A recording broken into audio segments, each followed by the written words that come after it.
itu nay đời tí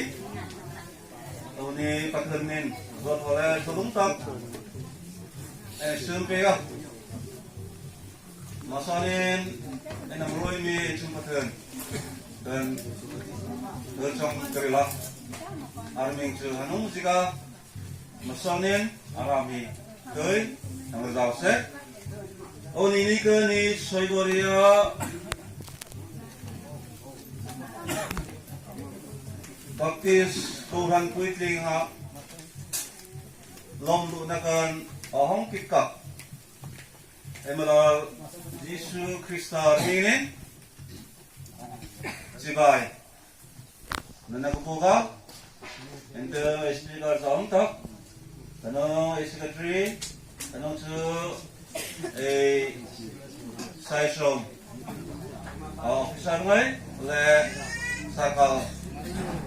đừng tờ palai dòng tặc ngay đấy câu phần mang liên le sai korea sọc quỳ ấy em là Giêsu Kristus mình nên thế ngang ngấn chỉ bài nên là cái vụ program này cao đòn thì ESNG ấy thuộc còn nên ngàn hạt hơi sẽ kia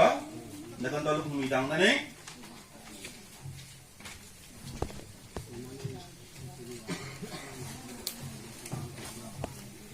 같은 정을 통 방불이랑 이로마 한번 중간 문이 같다 mang 불이 나네 개티야 왜 그렇나 아마 저거래 invocation prayer 내랑 더 신인 디건 모임 고마운 모습 대착모 랑하 또 나네 디 같은 정을 통 불이랑 기노 sang sumthung kamalila chawrut kale changkukka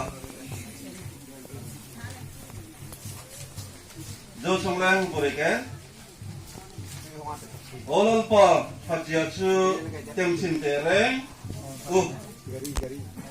ama arinna ngakmi chu aneng thole o mi thiang him teu lalpa chu chiru ama ti chu te tang chuan klap samre re om silo anagat ka angkoi rang kinoma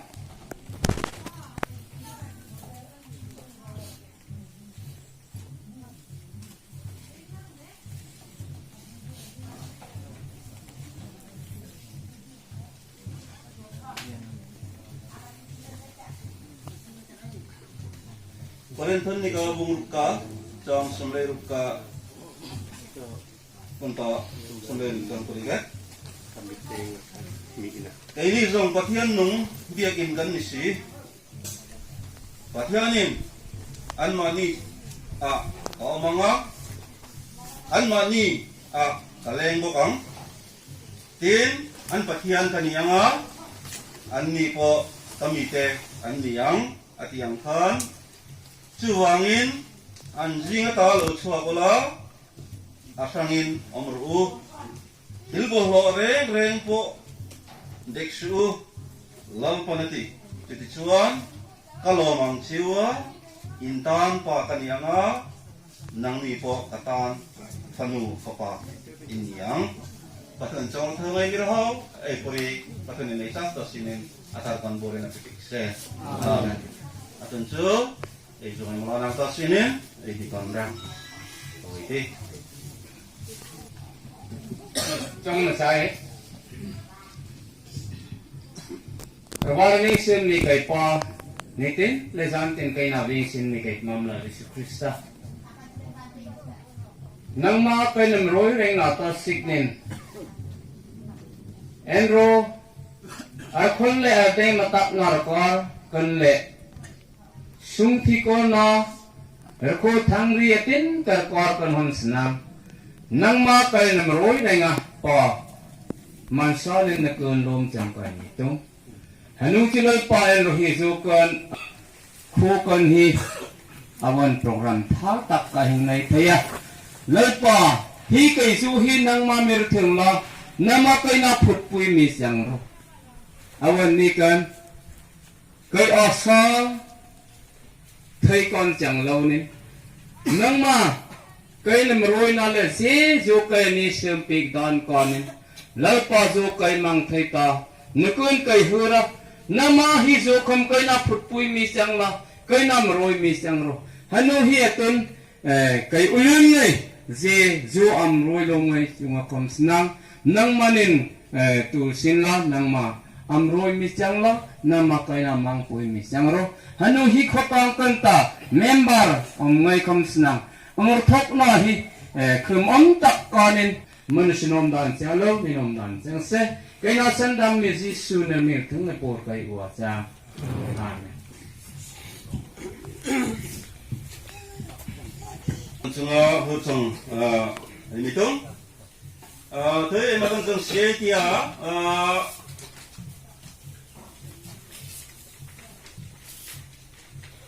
tuần ha recent lại đó tại thì anh còn này kia một số xem auditor speaker Tripura field commission field director when we terus thang tuya le atam pui ngai terus mau tanya ina dingping ngai serang ngai hiru nama kau berapa itu kadang se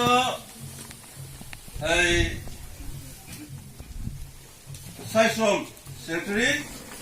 Reverend Dumbumani Franco le atam pui ngai atam ta tu temu hau rumah tanya dingping ngai serang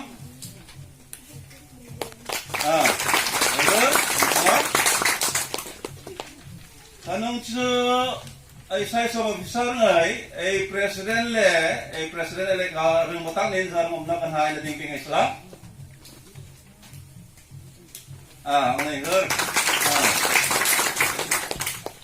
kanong chu ikin ma thoi ayu luk mo kai kai ai andan mi ding ang di kinom thagari yang ai kinat sin na sin ha amata dòng xe này hơn dòng chưa chi tương tó có bài hỏng ấy ông ở một khoai mặc vào ông DLPS đó ông chưa DPC tương tó hỏng ấy này nữa kanong chưa ở xem GPC chúng ta pakai ấy kanong chưa ấy u nào thogori yang ấy reo mu tang nin ini la ding pi ri ngai se idi ko lagu ka ko dia hong buang lo bingung ngai langsung deh kadang cu kucing mat hitam thela kung tento ngai hơn kadang cu ola chen tay chang mo tento ngai hơn kadang cu melalui surminin sibai mana ibu tanong tuần số pe ai sai som secretary Reverend Dumbura zai angkat announcement untuk orang tersebut Jing hơi masalah pekerjaan farm trong kirim Usang gor yang mingai le saya som mingai tong thai tu nai kata thì welcome speech and pisap chong le chong in nik le ni mai kira hơi ngin được cô hang in được cô chang masalah ni field director speakeran ke ko tu ni mengen sa som office tengka an sa som ta ulun ngai president elect senior most pastor home and circle representative home kit ka han mondolingin hongai ko le ka phong hong nang ambal tu nang chang manang hoi ra chang ji hongai kom tu reng ki hong tin maro wel ko wai chang nan hong thai oi phom thì ai program wel hi oi lung le satakan oi mangra oi kurang chang thì mà hi welcome trong chang thì announcement hi pok ko kapung wa ha di program này ngày nan một thấy thì secretariat hard right ki chang onek ai ding ma kam thấy ai ding ma không dik oi tira cha exhibition rang hi kai ping trong ngin thap di no exhibition na ap trong chang kan ma oi trong ta chang oi trong ngin thap oi am chu tun to ko mo kita chang ma ko ek ta jaga test ko thok en không là không có gì để mang thầy hi chairman hi reverend jak amtak lalpan liana mon somachak ni mahi gongrai pastor circle in charge hi trong cha put mi hi dikon mohim ni mahi tu chang matan nan hoi acha induction amba trong cái induction thì là chú ý Sogoria charge ngay atuni hi TV sunan group ka sai som tingin ha pomna officially hi speaker athora Reverend D. Rothangkuya field director BCM TV sunan han group song amra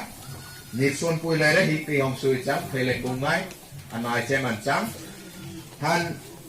solo amra Miss Lalrod Feli BCM missionary Atikwa, nandatikwa, faham am. Hani number ama soy joy kele saat acang hin offering oi nei la kolom hama mirlan puringin oi president elect di kon Ruben. Hama joy kele short speech trong toy ril le di klom. Jit thile hong choi tharoi hong choi ngai hi mondolingin oi ni phampuina hi pera trong toy ril belap. Masareng putri assistant president sai som tingka han komlosar circle ngai han gamgur circle ngai amai lah okay han danda ka circle ka achang han dewansara han gongrai han chong toiril hi reverend rojani himarding army adang ki chel kandan son himahi official ledik laltan pui kaiping himahi kaiping ka ke sondara cha jadi nang niti mani rancang wa tuni di official di arming epidemic pertahanan remo di arming original Pui jang pui jang lal kan santo wa di kom jang se ada if any nahi local charge ngin hongai ami malngin indu jangin hi pe ka changwa ham je ko speaker nera speaker je ko hi benediction ham Reverend Siddhanto Rai Hima hi MTH student achang mo ko mai pa pui nai hoi ra achang atuni moi program achang ra pam chong ril ladang am khai mo pam chong bilap atuni tu chang mangai sogoria ngai nan lei polta ru hong kom hi nan lei tho hima hi masan nan training achang ko mo ka hi ki sui tam sa digma ako ma dik hima nan tho digma ti thai ma dik pendel ko Bueno, ko sobanan mantik pe ekdom first class achang api. là ấy sự việc là phòng chống đấy em mà tôi thấy gì ấy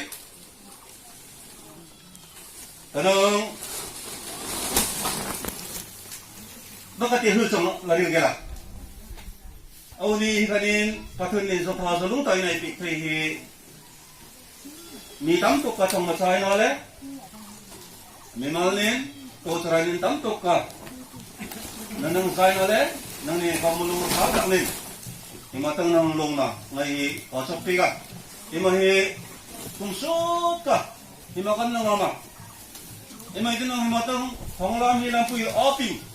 nhưng mà cái nang phát hiện nên do tháo do luôn do hư ốm đặc phát hiện nên anh này sự phi này phát hiện rung mà nó phát hiện mỏ nó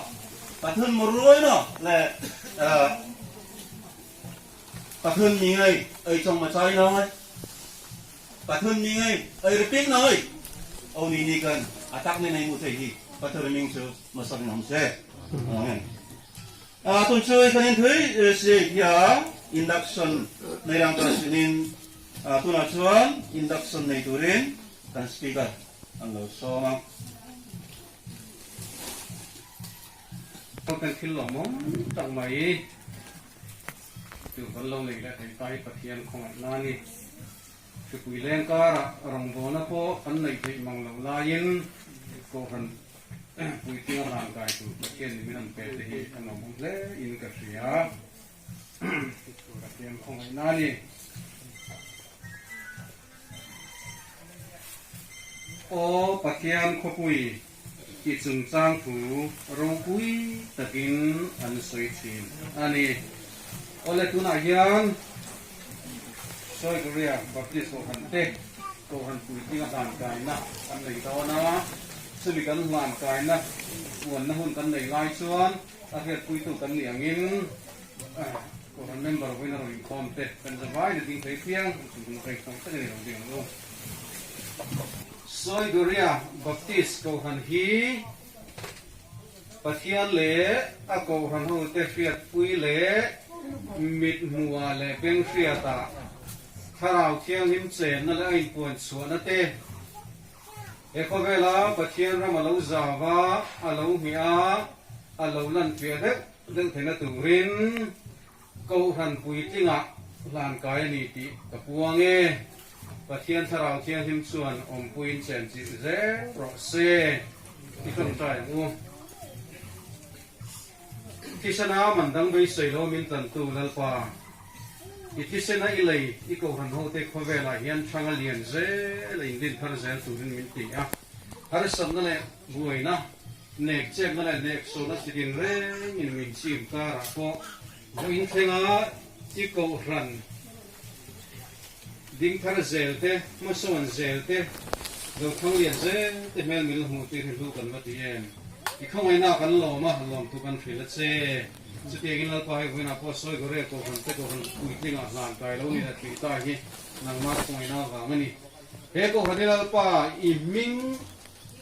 nắng mà vàng cái thinh anh ấy ăn tất cả i thà rau thiêng thì mình ôm cùi chén chỉ cắt lẩu chuan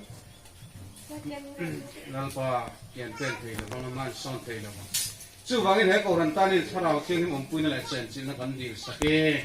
tharau thiang him an kai tuai tu an ko han chen jil kat tu an hung dolan ma ruaya an ding le ve he khu kat tu lo ni sela chumi kal tang an ngung takai rong bola mi ten tuai ni fiat na man ruwa he soi gore ko han kan tang hian la isu krista ro pui takai tuan suwa iram na sa taka jaw te na turin ni man ro hong che sunglam le pon la ma ha sa na tin re ina ti boina ka ra le ne che na ka ra ko chel tak le rin om takai hung zui tu ko han ni zel thai tu rin hoi sen nei thuam la thil ti the na thara win chen chi nang che i ro pui na puan so na tu ra ta na he ko han su che ngam ba zong te ko i man roi man zel tu rin he hi kan lom thu trai kan la pai so krista min kan di le Speaker kan bersama Aiden. Untuk emang konten versi aja, jadi si konten kalender ada yang ingin nih. Grup song lumayan nih ya, telekung bakti tas naik, herkok Islam, kamu jauh kali, Solo, episode missionary, Miss Lalu Kelly, kamu herkok Islam, kalau kamu sungai, belum, Rungutak din ay nangapay tak mangay song kia solo ay saksungaha solo mesawang amazon kaleha ekonomi ng bantirang to na ni iki atun su mga sakasangmong telefon baptisang nirang na mga wasang doon na kamalan 我曾当都民兵营啊那人，天灵波路天色大힘하니，기归来若归阳民土路啊，啊。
mà ngày là cắn em man min chen lo man min hong cùng qua ang thầy ta xia akut paro quên sunga akut paro quên sunga akut paro quên sunga thiên lên po lâu thành se ca himani akut paro quên sunga.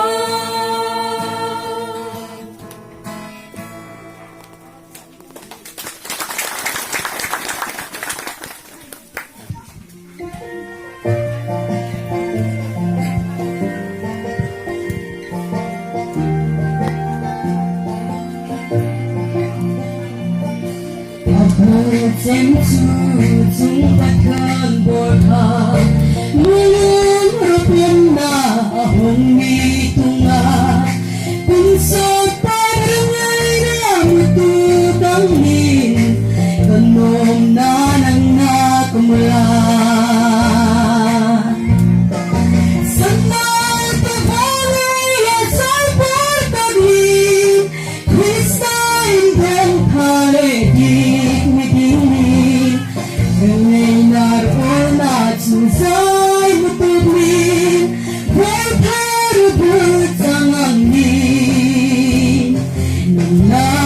tumalan.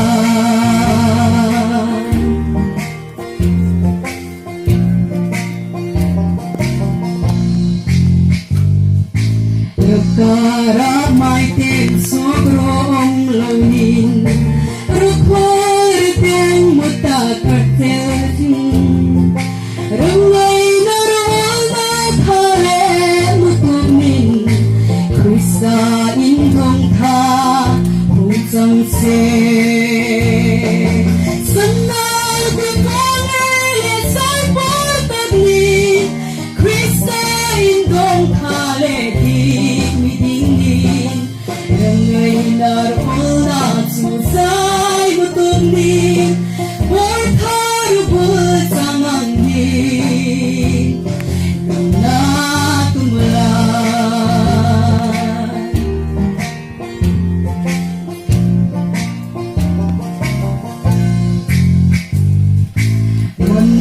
Dam sung đôi thế cần hiền tu xin sai par lệ chập so ngày khôn rắc khói tiếng ngày hồng tu tiếc khom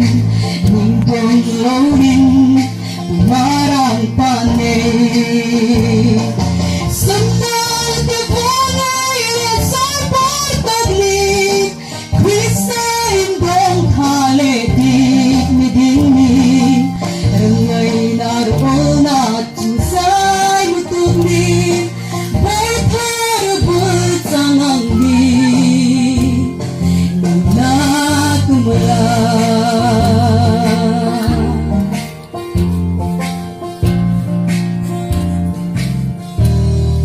Pagkaan itsakat singin boring ay pepit sanse Amen. Tulo masongay matang na. Thầy nông về thầy cả đình á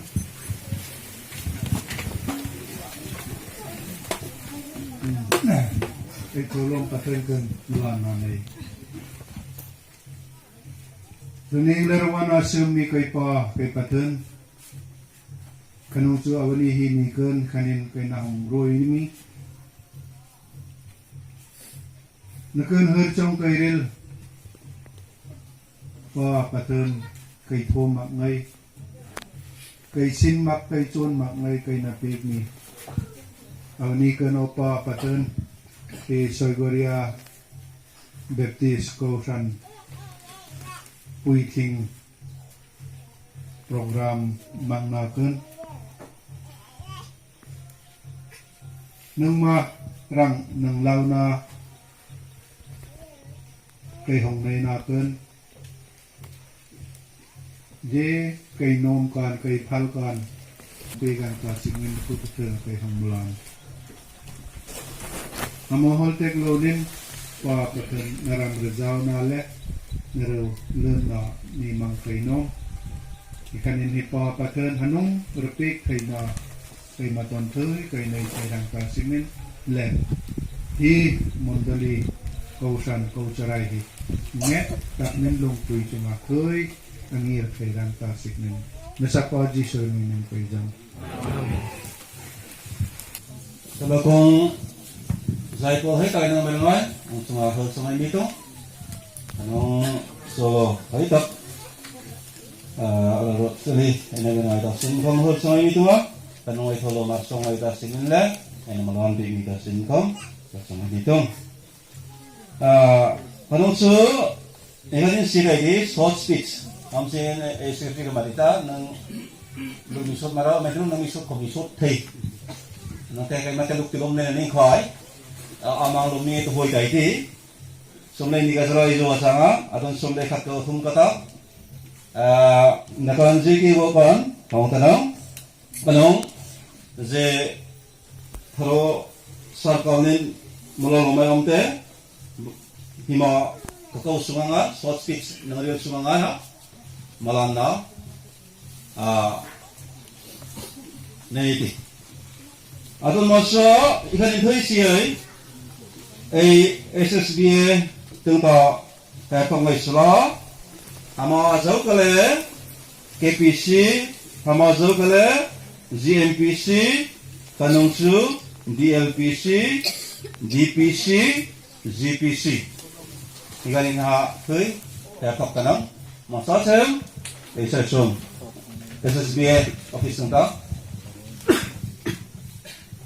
câu nói này thì Masa senin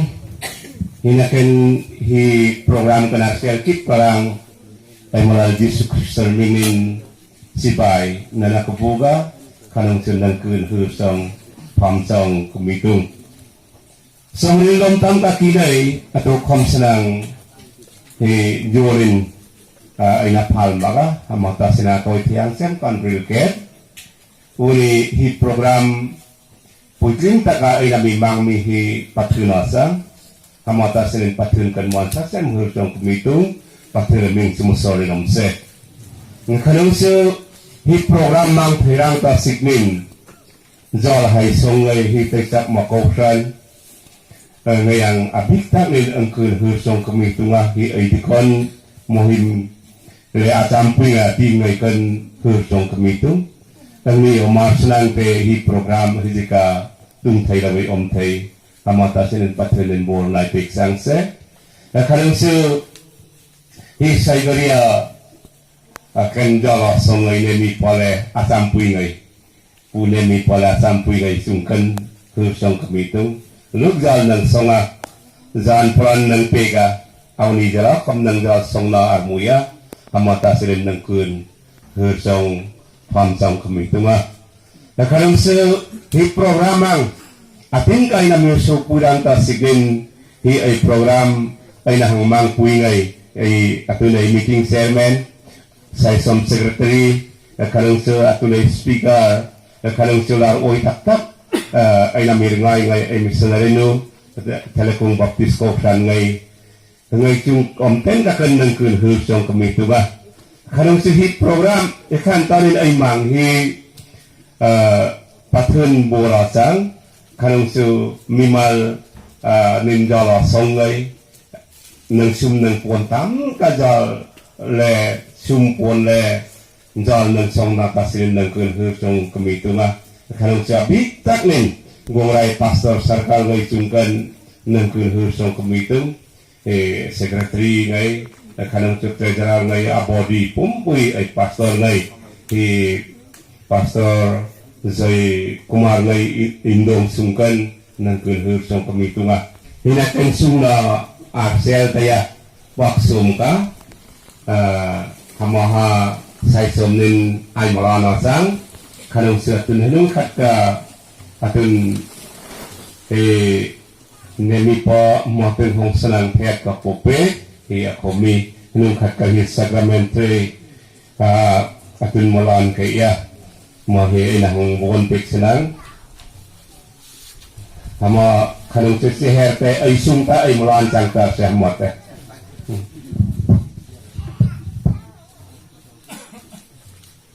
Mungkin sakramentary le, mungkin kalau mau dia inang pandan kena.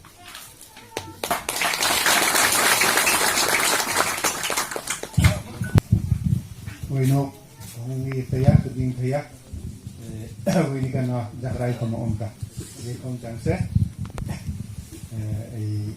siya tunhul siyang karila. KPC, Komlosara Pastor Circle. Penite huwang rothok mong ay secretary dun kung kairil ka kayo ni Tete Nardon Maro. Weekend curfew. Ang mapong sinong te, niya rothok mong kay dia. May tanong sukur ba ni kung ha umupo nga weekend curfew ang kaya na ni night curfew hal jang tiyak tinin hamata kerwakan lalu makartokang tinin mujan janata curfew ang kaya mga hakate kay banda kay man janata atakasa kay ratoka kanin kay hong kay look kay jaya para kanutsu hatkat haru ay boy sa ikong jangunang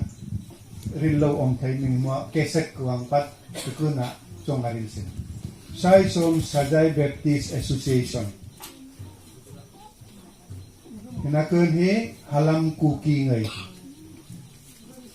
mo hi ainin to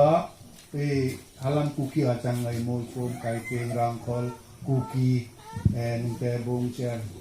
dobi ai tho jama atun hi TBCU Noya tam ka association of omrek dobi tang tho andulon ng tho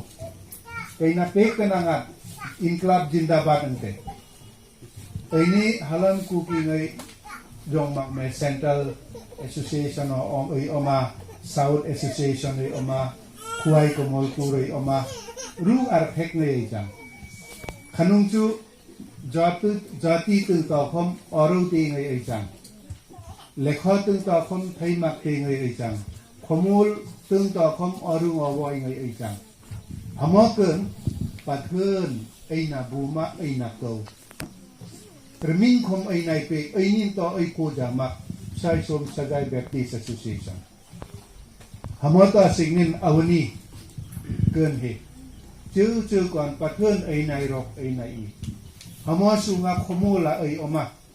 khomol kan rejuk lom tam ka ai mit le ai muya ai thamit mang lo nin khomol mit ai manga ai dona ai don kan ai en kan rejuk ma luk ai nai amota signin pathun aju hektung ami ngai ai na bu mat ti chong ho on amo bum na kun arngai mak mi hai om sai ngai khom chong arngai mak mi omai ilomo jen ochang oiro jen chang pathun rama ludang ta signin jen ochang ngai oiro awani hina ko no om ngai khom athai kai ma chong kril aril mi khom jen ke chang ma ai amata signin pa kumulunga tarthok na kanang amata signin ta ini Christian ai chang khomol politics ta chang ma sujuk subida manang ta signin chang ma akan kesenu mo koy kaya akan kesenu mo ayat hayat hamole changmak ay patun dukti pati te kom ro na niya to kom na koy hur tu na ro kay na kay na impui na kay jay para kom lo sara pastor circle tunta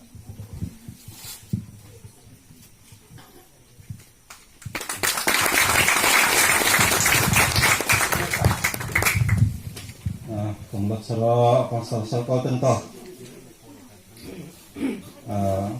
trong tho inang ya trong le tuma kanong chu GMPC hay ngomai ngomai phai vào hả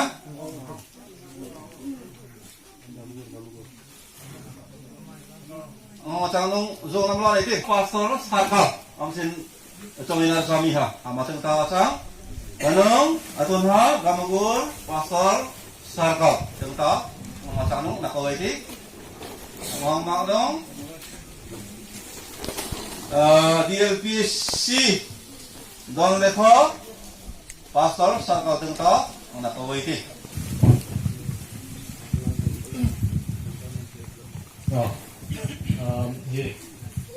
ini di program macam orang kekerang inilah Yesus Kristus kami ingin sebaik membuka di apa ni dia sekretari ngai untuk semua tahu mulai nazar acara lepas ini kita pun sungguh lah anu dia sekretari ngai untuk bangsa pada kerja ini tu acara semua tu apa ni apakah aitan apa ni saya kerja pasunglah tapi sekarang di ini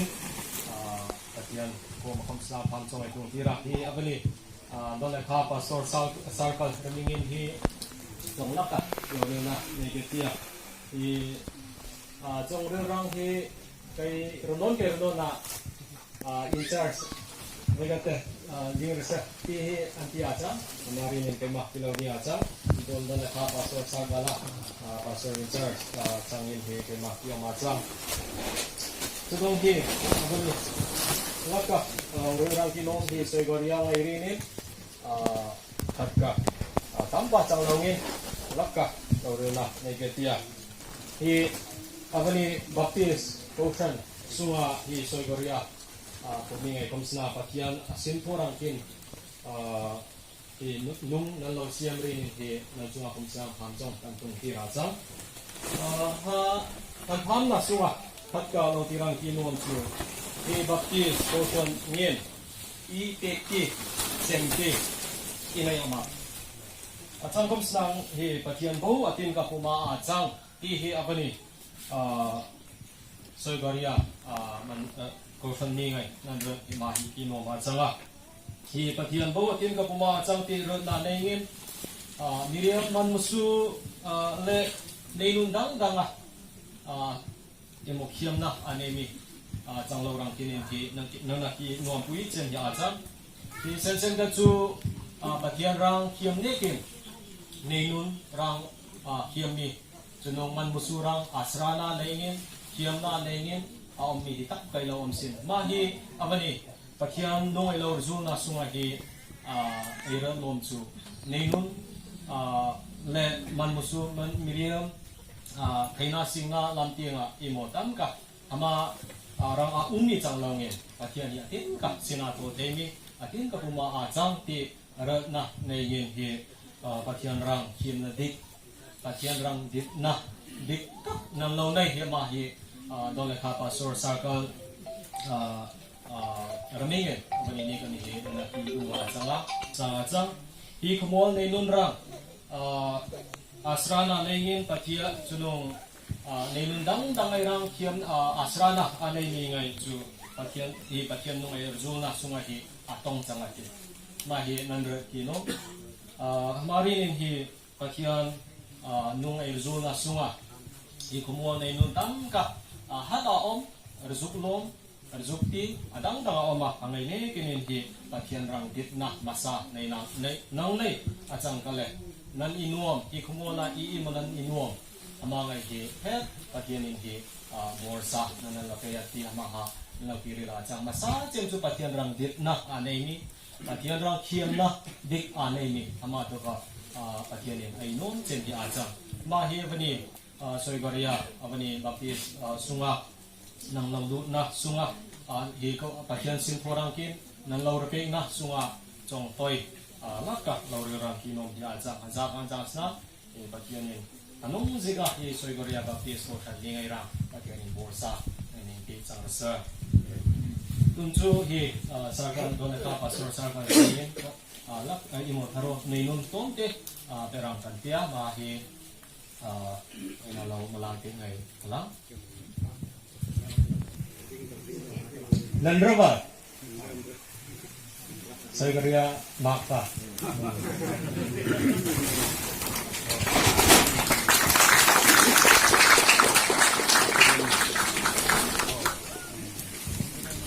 kan ham trong kami tung BLPC sarkar in charge long real tak ali mo sino ay DPC Devon Pastor Sarkal tentang kesat toilet adang dangay ng orang pasinin zong lang ay se Masasamun saya kena baptis kausan kuit yang lobbying na program kan keng siate di masa pastor sarkar tuli lomsong kimitua kemoton kan mangsa hayu besong tatak ruta asalai short speech saya hadir kali ga oni saya beliau baptis kausan kuit yang lomlut incangti kurpina le thì member cô chơi thắc mắc hàng trăm lần member tám tập iman hi hi lom puna na kay lom na kay hurpin mi ena hi dengan sa pastor sarkal pertulung tarutong po lamlano kay nama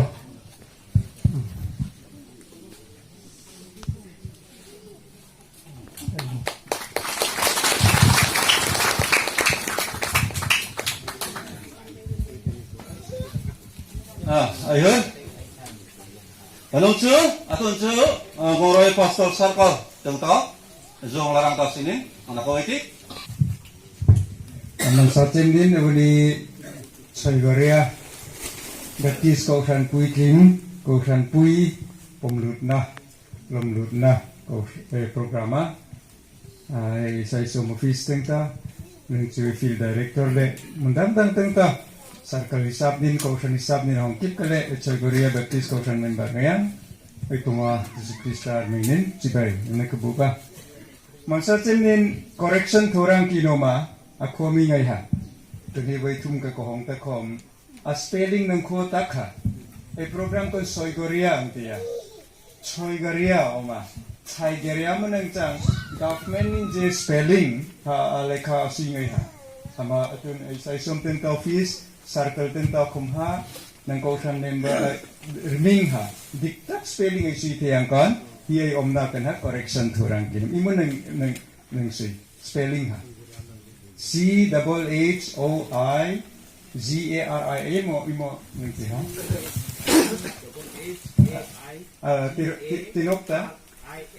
tinokta CHHAI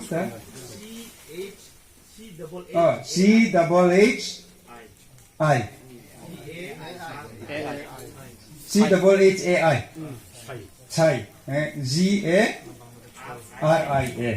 amaha Soigoria changma Soigoria kom changma Soigoria spelling atau kom Soigoriangan acang asik tu officially officially nin spelling hi mojo manang amata sing nin setri athara theilapung baptis kausan naimung chu kai sarkala amaha spelling hi luk onang master ei changnum te correction kai thuha spelling di the choi angti don chu choi chai garia choi garia bangla spelling chu choi ngan nung chu english ni le mizo spelling chu chai garia changa to kom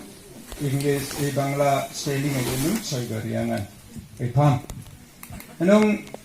hi lomchong ai rila ansa chem hi choi garia baptist kausan atul chu ai changta hi ai circle hi gongrai kan circle mangnin center mangnin choteng duktili lungchir ha kilometer somranga ka acha gongrai kan ta center mangnin tongpui ai se nung ha main road kan kilometer somranga ka ranga somli ka ranga ka somranga ka kwang ai middle chem ha gongrai so atana iteng rizaka sunga kilometer rizaka sunga ai circle hi ai omta anong minikum 2020 minikum ha gongrai pastor circle sunga den kausan khakka ai ya kachigang teibaklai baptist kausan amachu 7 days kausan achanga ang member pumpuy ha baptist ko sana min kum ay lay second akum min sangni sumni pakat kan hi choigoria ko kan hi ko sana thum ka kan ta EFCI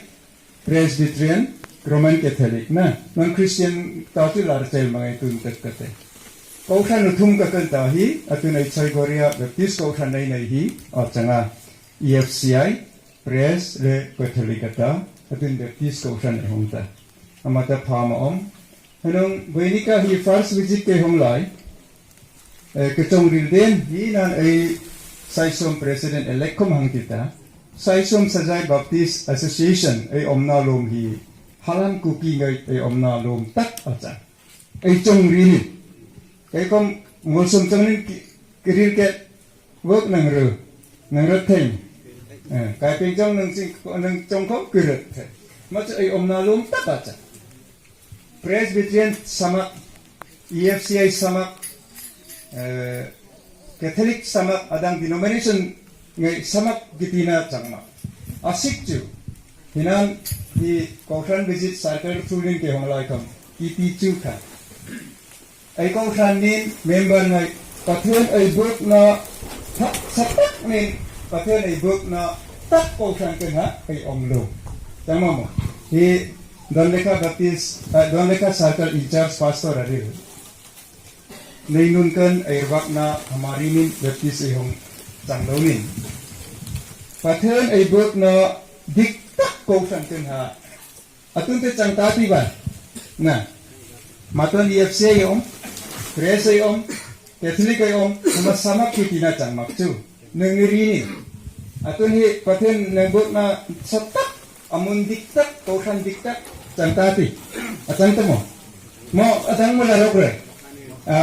khai ma mo hamangan ka chong ha maton ke hong lai khoma te na ir bum lai ha nang dung ril tak nin pathe ni buk na kausan ha ai umra kai kom lung ril tak nin pathe buk na mun tak tak ke no ke kom praman ke thilik sekiti tu ka phak thei omna ne amasik nin avani saisom sajaring changma hi baptist Kaushan hi pathen nang buk na dik tak mun le Kaushan ai changa changnung thi tak ka thi ten ka chu ai thi ten ka muti ai thi mak ma ka ai thi mak ai thi mak sar ka nang ini kom thi re ai naw ngai hong re ran ai tu ngai hong re ran hagai ten ka komola omsung ka miti ai ti komola omsung ka miti ai ti hima ai omna Kaushan pathen ai buk na pathen le ai tuna diktak satak amun hirang ni mangrang ni nang nakiu maha pinongan hek mansa kai hong lai khom makiril ta ya anong hi atun chu he horom milkum hi gongrai pastor circle hi ai plan nei na ya hi last khom puila ya kumin circle thar meeting ang ta singin 10 years plan ka nei na ya hi thela kum cha tung jal tung ni tung ka hi tung tong pui jara ha je oi ulen ngai sai som cha jai nin circle dang ading lom circle thar ading na lom area pek sai a changa hamakan himasunga hi akumnin sunga Kaushan thar khak ka ina ya mata singin himakan hingka ka khokan ta ngai mo Kaushan thar nay ite hamate airthok reng airthok chengchang ma tokhom ai sokpui ngai hi nan Kaushan khodanga om ngai ai sokpui ngai Kaushan danga om ngai hi pathen buk na mun satak Kaushan satak min lung ril tak min ngerwak na achang mo lungdam tak nin nay magachang lung chu Baptist Kaushan kan mi pathen buk na tak asamun Kaushan omna mun ngti achang lung chu na kaurite tokhom rakal te ne to namni ai pol Baptist in prachare thora changma pathen buk na diktak mun achang na ha irilang chu ana mata sini bani hihir cham kumitung gongrai pastor circle hisap nin pichak ma a host abi kanin gongrai hingai pandal ngai lajer pol pui nangai hi gongrai pastor circle hisap ni rutulin ti cak mangai ha ane itu jangan ka signin hi orden Joy Kumar kating le nung bikang ni nai dikon mihim mal sumpah le ti cak mako san ngai tai tek ka ang pol puya circle nin ko mengkuta aset acanga ang kelur chong kerila nung khotung bertan ko san dingai tela kung teng tele mundang atau nang chang ngai ti kun kom kelur chong kemi tunga kanung circle reming ni atun ms buinik lung kom hi sai sung sajai ji ang pik lei circle nin ejak magangkon ko san thar nung te kaitia mes teng kom ha association teng ta sangli mo ai sangli hintiga circle teng ta te sangruk singkat 10,000 lo mi di dai kaitia amata circle nin ha 6,000 ke plus noga amaha baka amata signin mes ngai macang ngai kom ak soi korea ang thoktu Samuel ma kom nunga hisap tanang ay latam seu ay expenditure ngai tam seu achang nung chu circle nin kom anung kom merwa changse tinin se ka changa ama nunga kainarin tanang mata buli pertong gami tu ngai ulen ngai le nan archel tik karang hinakata kasi mana circle rimingnin tharo perang kaitia circle assistant secretary di konral engliana mosum amaha nanam lang ta ngai senang dar nang ngai ta moha ya amaha dar kini te mosum jongin dar ping kai tinung te kai ping le army ka po pichu ping archel na dar ping amakai hincolju dengan assistant secretary mulan senang inang one page na himngai se ayo jika ngan saya tengta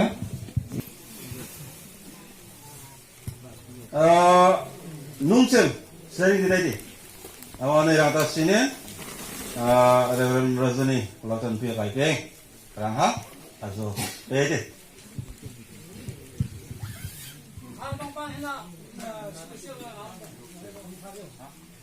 Special ngai hanu ah. An special ka man sa.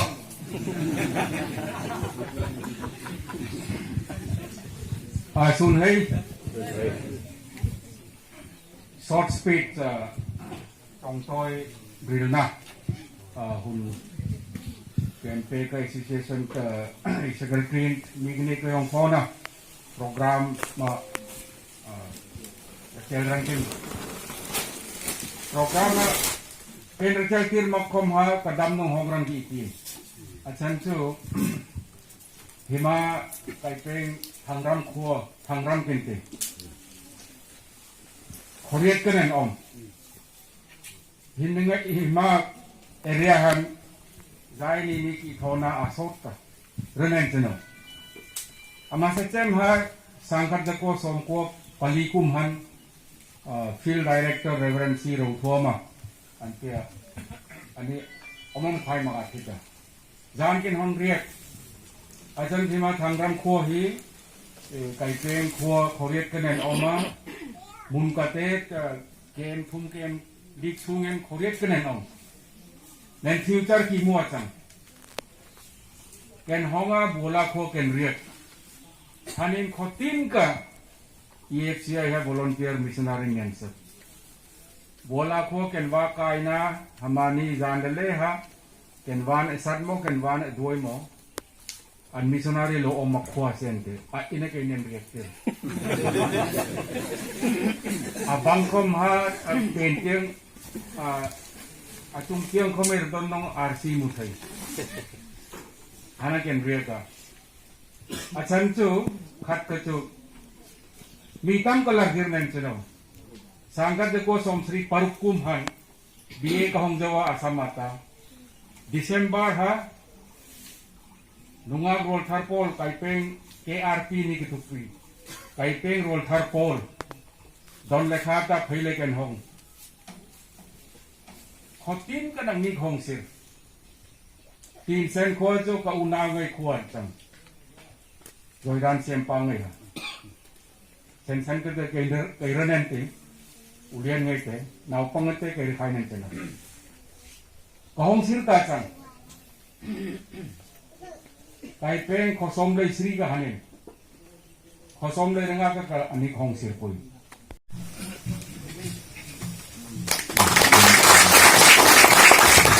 Ipa madak tantana.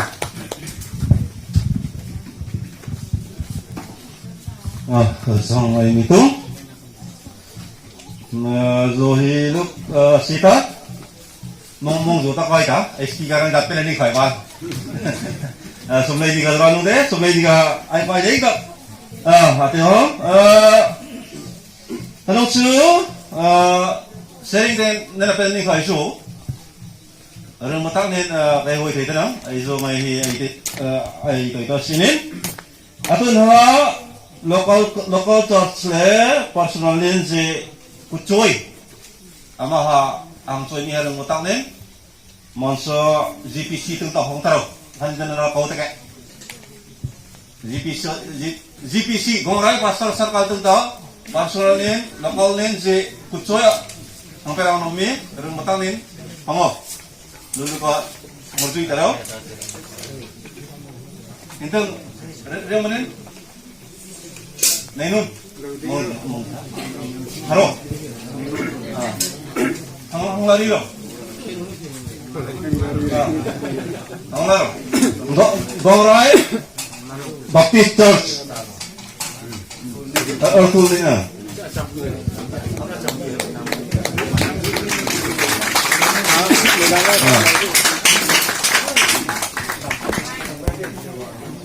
BWS tu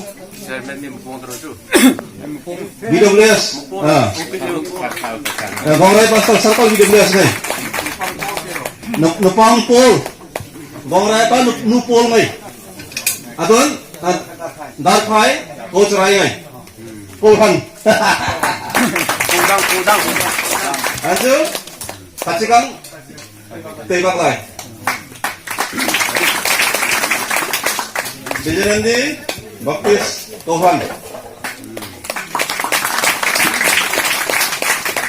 Tecak mo Baptis Tuhan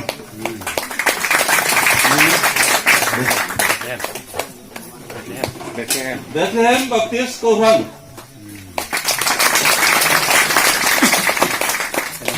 Helakung Baptis Tuhan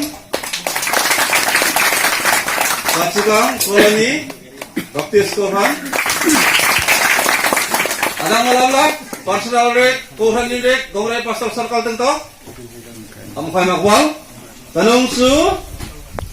Dewan Suro Pastor Circle tento Om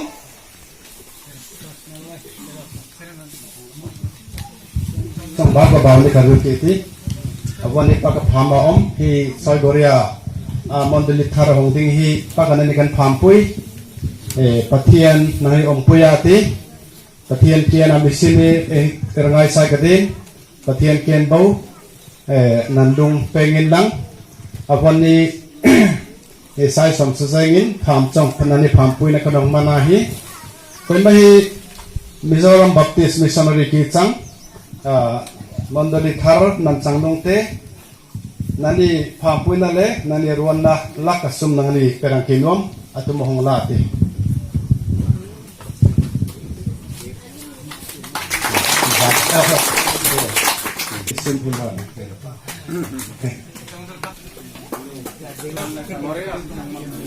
Maria Baptist Kautan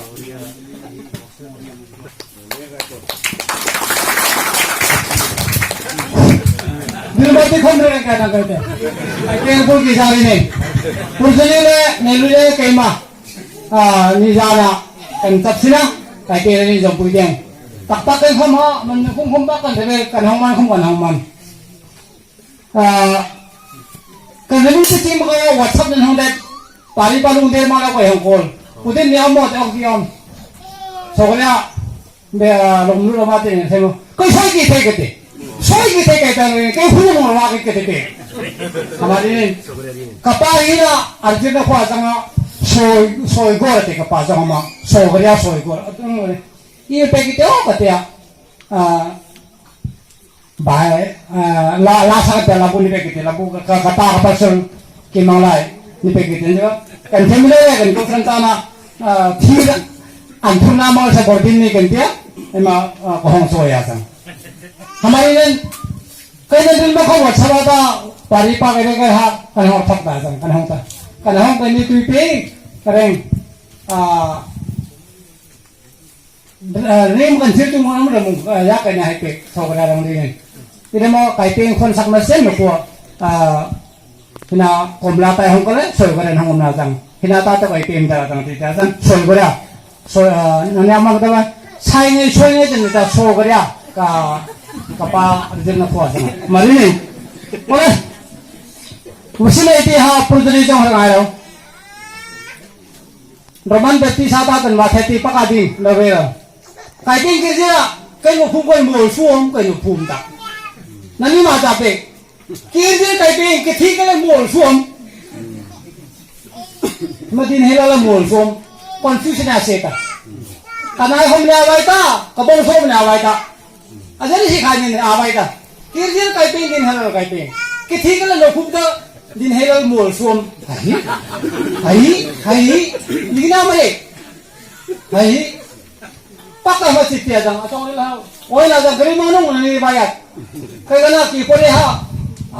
kono mete tai ne manne la prapurata la ko ki tong payar jur pole sini pore ne ki debo torna ne kala khore lai kai pe ta hejen number 1 jang mo to only thak kai man ta adang kai man moi aturin kai man thai mai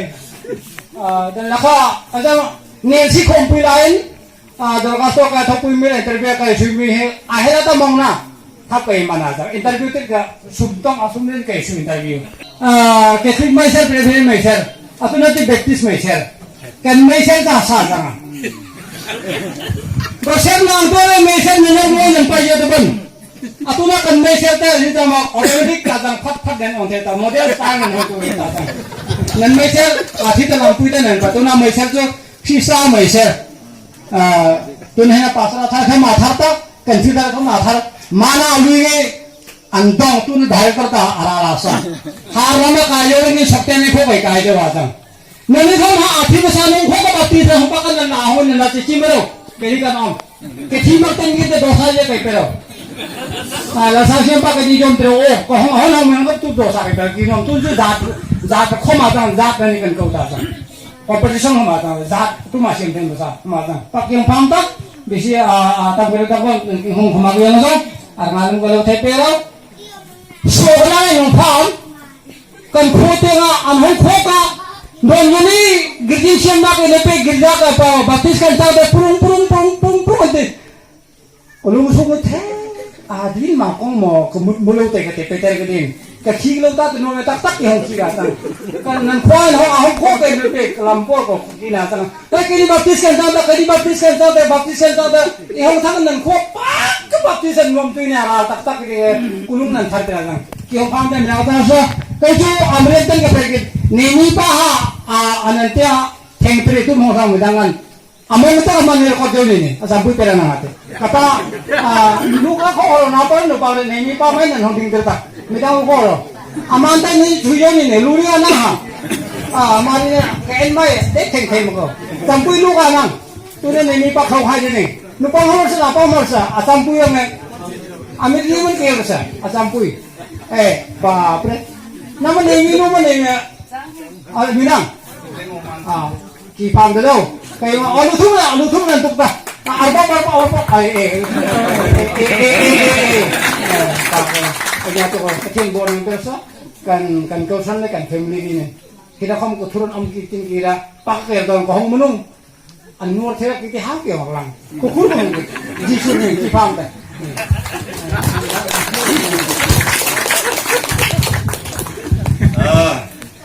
pam jangan ini bu dina sungguh Penung suara mong tungtung ngon si dai ti penung suara dang mai lom la taro kucoy ai lom malan lom ngai khai mak phao mak nong chu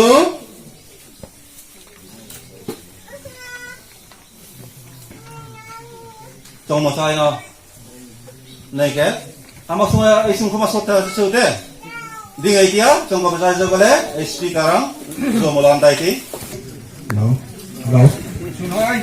Mình thấy Oi na sai garia ko ran pui ting a lat kai hun mang tura local zong song teวันนี้สกเรียมันดลีอุเลียนลมรูดังอาหงคิดก็ไง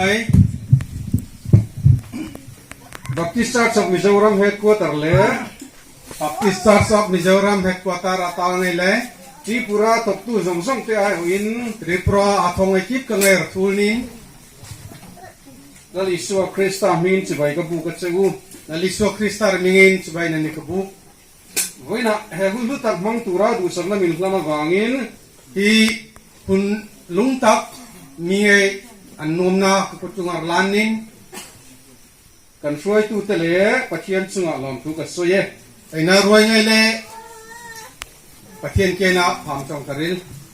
thu noi ka nei du to long mayang e adang chong rilom mai ril khai ni ninga kan rila tram tu to ka ring chak ni tu ngai kham mai ni sam ta ti ki kiam ala tu ai pu so ma ka local sela atun pusom hi hong salang DCMT pura fil ai o in sai gare ko ran pui te man kai lum pui na tilpe pe dawn ni Disem rutulin lomna rutulin lomman perang tarinin tu local don le parang tumula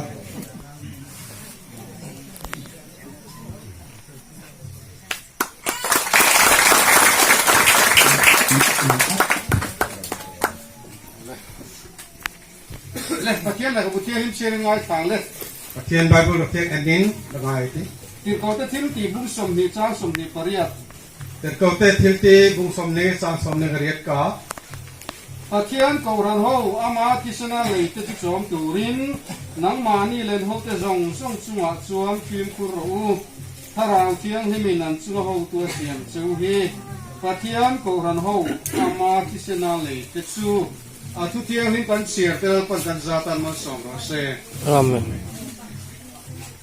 Vina hian helai huna kan local khom chan kan sia oni himardina ai hongna sikha ai ro sai garia ko ran pui ting lan kai hun mang turin kan local ni sogaria mandali ulien ralan lang tarinin hi achanga ani le ko ran chu enge ni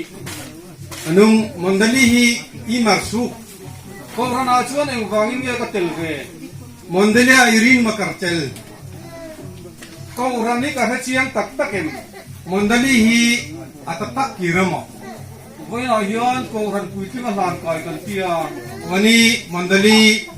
uliana ralan rang oitia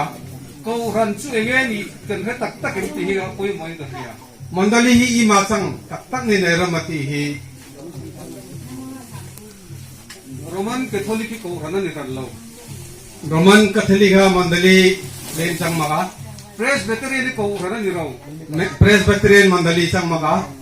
baptist ko ran ni lo baptist kam mondali chang maka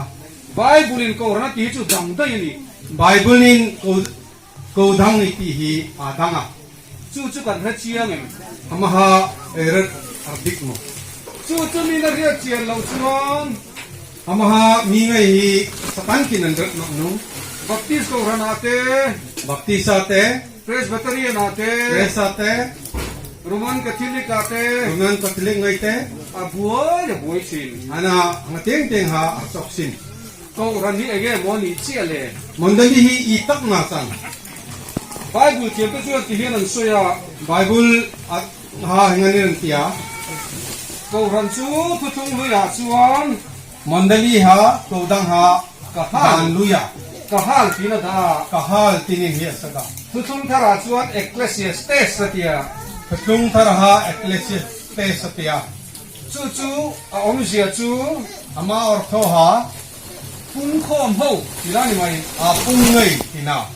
a mai ro chu chuan bible in ko ran ti om zia la fi fi ala fi kha chong lo ama ha bible nin ko dang iti ha arina ha ankam la chiang leuma voina hian avani ko ran om zia hi soi chian viu ka tum lo mondali tina ha diktang ng dirang ha ama lelek yer pokang mala ko ran ni na tak tak chu mondali kodang atang na takpat ha ta hian a om ay lunga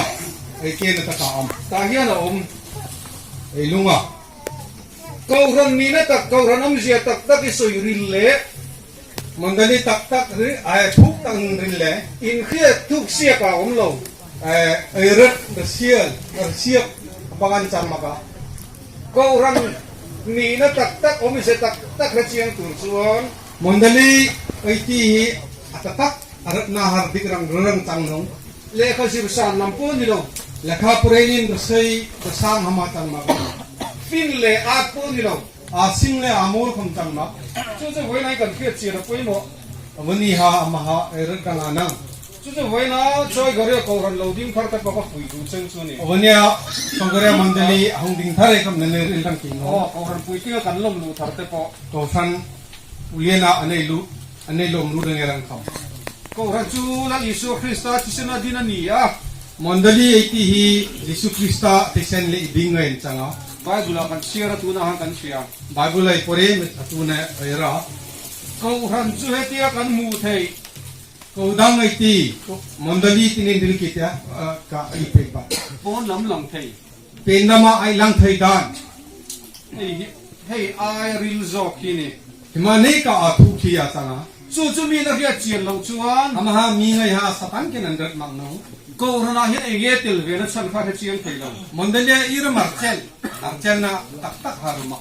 ve na yan awani chu chu kan khia chian na ngai amaha ai ra nang câu ran a hi e wangin nge ka tel ve mandali ha irin ne makarchel ke ma he câu ran chu ko ni kai mi hi mandali ki changa te khin thu ka soyang ai rakhen na chongren ki tia toy te in pathian thu ka soi do ka soi rei don lo oi taknin pathen chongren ki tia ase re ni true story ni en ti ratet dik anti voi khat chu Russia ra ma kon voi ka ha rasia rama câu ran in khom lai khan mandali girjan tholai ta ha sipai ho khan lo lu thu ta sipai ngai ha girjan tholai ta kan hong lu an pastor ho khan ti ma ho hin ni mai thei ni pastor ho ha ngai ha an lo in khoma girjan thoa ta chuan sipai an captain khan han ha sipai an ulien chem ha ti hian tia ngane ti la Isu cross lem kha zia ka Jesu Krista across remil ha tia get pon anga sona da ta gate pin ha asada ti chuan in khom ho zong zong an pastor te tu pa ten missionary te ho na khan ha girja athong kip ka pastor benjele satang ka mandali nge ama ken ha in chua ka ma suk nan tia e cross lem hi i cross remil ha chil cha ka chilnin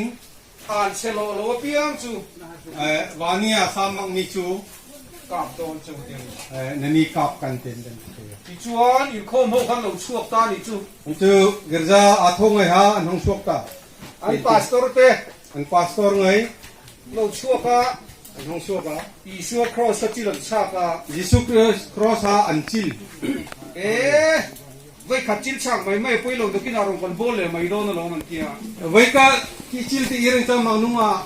artep kalari the akam kala tho the tia an di kon te khan lo chuak ka andi kon ngai anong sok ka chil cha ka ti khan le hang de nan chila an chian lo a an le an nu bera chuan nung chema ha me chenau pang te hi lo chuak ka no pang na pang te ha hong sok ka ti chuan chu la Isu cross mi chil chang per nuai chu ha mi ngai Jesu rong a across remila an chila ha apuma apom renga o color cross o kering cross la phat san lo wang che nang renil ni ni ko ti tare mu ni chu atita ti chuan chu si poi chuan nung ha sipai ha nang ni ho zong zong hi nang ni ngai kip ka hi tu ma la Isu ring tu tak tak nong lo Jesu Krista akim tak tak ke wa mo ka ke me chenau pang te chu hi ni tia hi no pang na pang te reng akim atia ti chuan chu ho zong zong chu mana angai phet ane mana la na pang te chu chu chu ta ni chu na pang te rang bo ha suwa santa chu ho zong zong zi a chuan hangai bila ta ha tu ne ko rana atel ve om zia ha chiang per kan thiat le atungai ma mondali cô đang người kia ở thọ rồi chen câu ran ôm gì nó rất là soi phía chim pastor nghe Mondali Artet Mondali Arthorinin Sinmi Pastor mo câu ran ôm gì po soi phía về ngay lâu Mondali Arthongan Bilsin Bang Mi nào bằng tê khả Ana Pangte mo khả nào bằng tê khả câu ran ôm sana cái chiang được Hana Pangha Mondali Artho Ar Chen Achang chú với nó cái soi chăn chú Oni Kiril Ha Himahi Achang sai cái ria câu ran po hiền Sogre Mondali Kam He hara sat na te Atak na ngay buổi nó tìm là tộc đồn Khol na ngay la tong nanti chú mình hư na chia chuan Ama Samaya Ha câu ran hi anh em ni Mondali Hi I Machang câu ran ai anh vang in nghe cái tel về Mondali Hi Irin Makai Makachel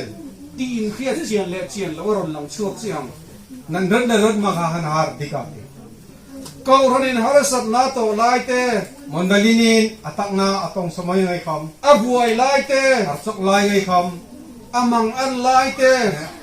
Alungkor samay ngay kam ti du da na tor lai te Intire at Ron na kitingan tong samay kam hiền câu han tak tak chu ke chim Magan ha Pusan tak tak atang ni ha Artik thay Pero thay kan nung da han buổi nó kan lấy chi na Akol na Ay nay sina Ay nung tengay tu tu te chu ko soi lo banga Pet tatarin nini in kha ve vek Pet ron nanti câu han a tuai tu đâu chin chu ling kia Ulian agatang ay tarin nanti câu han har son na kan to ka Mandalia atag ay tong samaya ha su tan trong kom ka du lo deuh chu Hana anchong arngai ko hiping mak tak ha an du le chuak vek se ni mai lo Anom nung sok ngay ran sa tinin hi an du le bang vek se ni mai lo Anom nung hep chin ngay ran sa câu han thoi tu si ko chu ti ko ti po chu dom chu Mandali awoy ngay sunga nga na chong hatam ka kirasin An câu han chung chang hi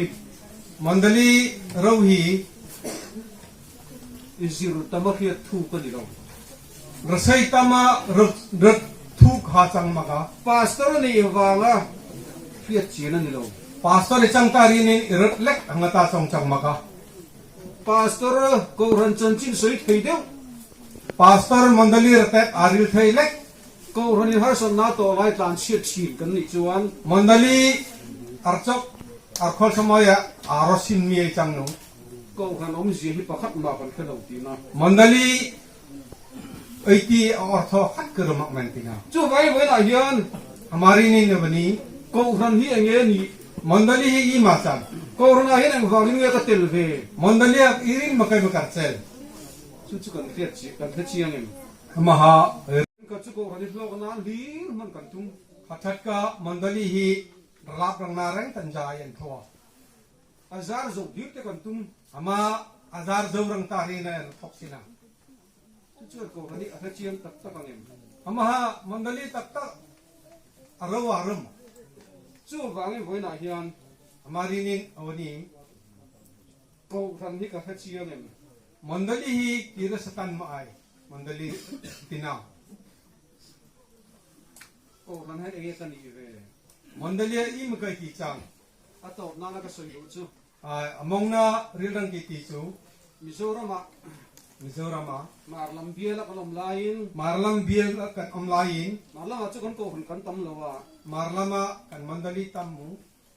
khop pakhat kan câu han kan chiao an zo an bang the veka Pokhat ka kan Mandali ngay ha pet ha China ti chuan bial committee sarkal committee na rela Sarkal kamatinin hi anraw ha kan jega an biak ini thiat mai hu kan ti a Angers in hi siet tay te kinin kan ma se chu ta pitar pakhat chuan Hana pitarte ilu ka ha kai bial ti a Maganin nati khongai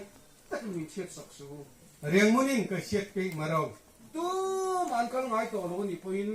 Aturay ang sima khom ka thei chang ka chong chai na tan tan min da sak lo ti Je ka thai tiga ka tong chai na rang hi ka siet pe ro chu chu ni ko han member ni tha chiang chu Hamaha Mandali ortho arami hangaya sama ไว้นั่นก็ทำเมมเบอร์ที่เคยเชียร์เนี่ย wani mandali member kasang nahi karam ai ดูแลใช้ก็รักกับรันจุดเชฟเอ็กซ์นี่ไม่ลม wani mandali sogara mandali pet amang se i matwa ดูแลบ้านไม่กี่ล้านนี่ไม่ลม nom nong pet chin dai ti จู่ๆก็อันเชฟเชียร์ตีตัวเราทีละ amaha mandali ortho arati ratina sang makan ก็รันเชียร์ตู้เล่ mandali aras pan ngai le ก็รันอาเตลเวนัชันเชียร์ตู้ชวน mandali artel chin ki arami kartel arami ก็รันเชียร์ก็ดูไงลง mandali arsiet noma ก็รันมัวปวายชวน kaudam ha amol mol thorang nei kin ha อามามัวปวดูโซ ani jir soromano mol thawano ก็รันเชียร์ตายชวน mandali irsiet nei kin อามาตัวไม่ยัง ani ji hi atur niar arnom จู่ๆเองวางเงี้ย ama irin mo แล้วอีสวดที่สนามมันนี่เดี๋ยวเชียร์ลง jisu krista ti sen din ar เวลาเองก็รันกันมูดานเต้ awania mandali ermudan ha ก็รันกันเตลเวชันเต้ mandali erselna rin ha ที่ไงตัวนุ่นเหลืองอู vaino raenno gaiti กันนุ่นอาเฮียน ainuna ha แล้วป้าอีกรันอกเตจีก็ลิ้นเตลเวบางเฮียน lalpa na mandali bilakai ni cheldinin กันโลเม ki pham อาตอบเพ่งิน among ten ka รินอมตะกิน khiam om takin รงกระโบลเซลัง nakam thoki ti ทิ้งด้วยนั่นถัดแล้วปอยหมอ atharnin hi erlano ken kena ต่อยเต้นะตบนักเตะกระสุยแล้ว toitenin among na ha relo ki ti กระสุยตัวอินเฟไม่ถึง kiril hi nan rasa kama sang thei ก็รันเชียงชวน mondali satan kinarumi ha หลังบ้านประกันสวนดอกไม่เยอะมา angwa luke hi sechema ama พอแวนน้ำเส้นนัสตะกินเจนะ kumol hai pek na hi ardaya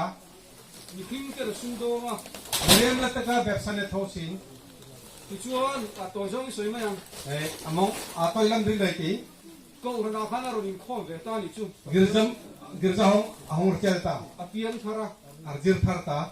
ก็รันเอาพันเราดินเทลเวีย mondali bilar sela ตาชวนก็รันที่ก่อนหัวขัน hana ha di kon ngai ha อันหลงฮาวา an lo tho น้องจุอินมัง nang ma ju in sin mi จุอินมัง juru sin mi สวนสี ni suol samake เอ้ก็รันเรื่องเทลเวีย iram mondali na hang sel ก็รันเรื่องเทลเวียได้ทุเรศนี่เรา mondali hi na hang sel na tang makte เราเทลเวียสู hang sel maro เตีย antipe มาเช่นนี้ชวนที่ไงตี imetino ha takha imene tupe ก็รันอาเตลชันนักเชียงา mondali hang sel san ha ara ปาสตอร์เตเล pastor ngai le อุปโภวางา upa ngai rinin ก็รันเตลนี่เราเทียนเชียงา ani ngai rinin he mondali ersel tini sang makina ra ไอ้ที่ไงตีเลย in ani ape chong แล้วป้าใจของเขาผู้อยากชวน lalpa zion khapuya ha เขาเวลิมินมุสิมาเซน khumol mi hi ken nel khom อีมินจกกับชวน narming bo ha pak ki te จุดตัวเอกันตีชวน ama ha tu ma ai tinung ชวนนิวจนนี่ zon new ton a chang เขาไม่น่ามักมวยเลยรวมตีทับตัวตุป้าฮี riang muna chop khongai na mak มวยเลยรวม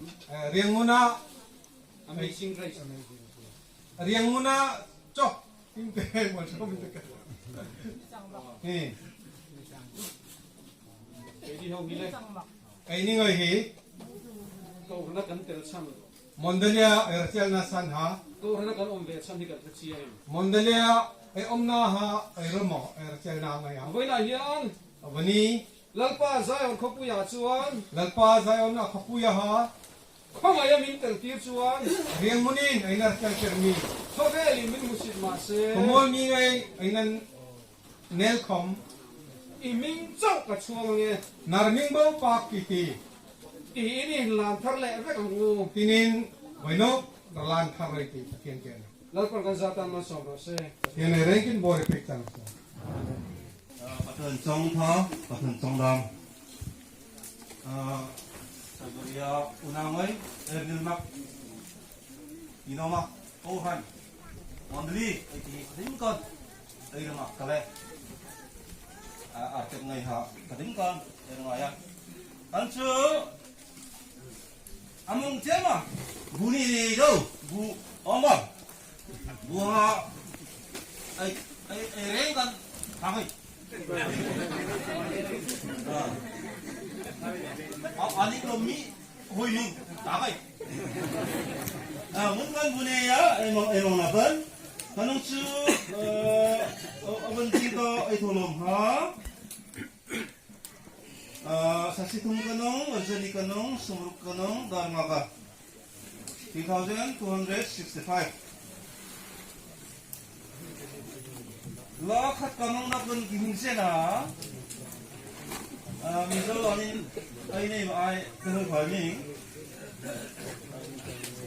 amaha ay din sakla ngai ti upang ha ina chu amaha hinakan kariyan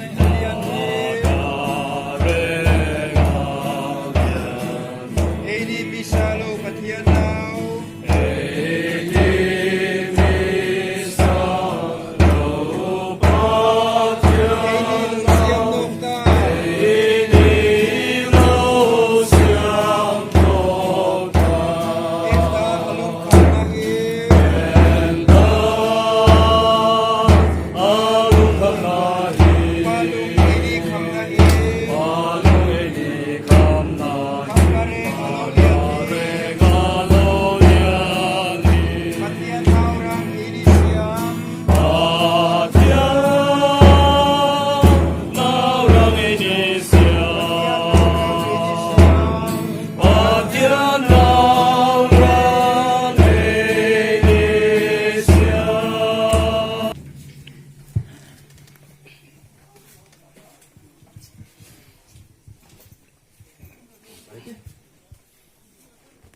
hi tunkan nana tu thena nana khup thena kanta nana rung themi le paruluna makunga punder chalo le zapa taklen nana meeting themi ei pathun kan reng ei namazok mi pumaji spista ei kuma kan reng roluna malal chang na gai sin tho na gai le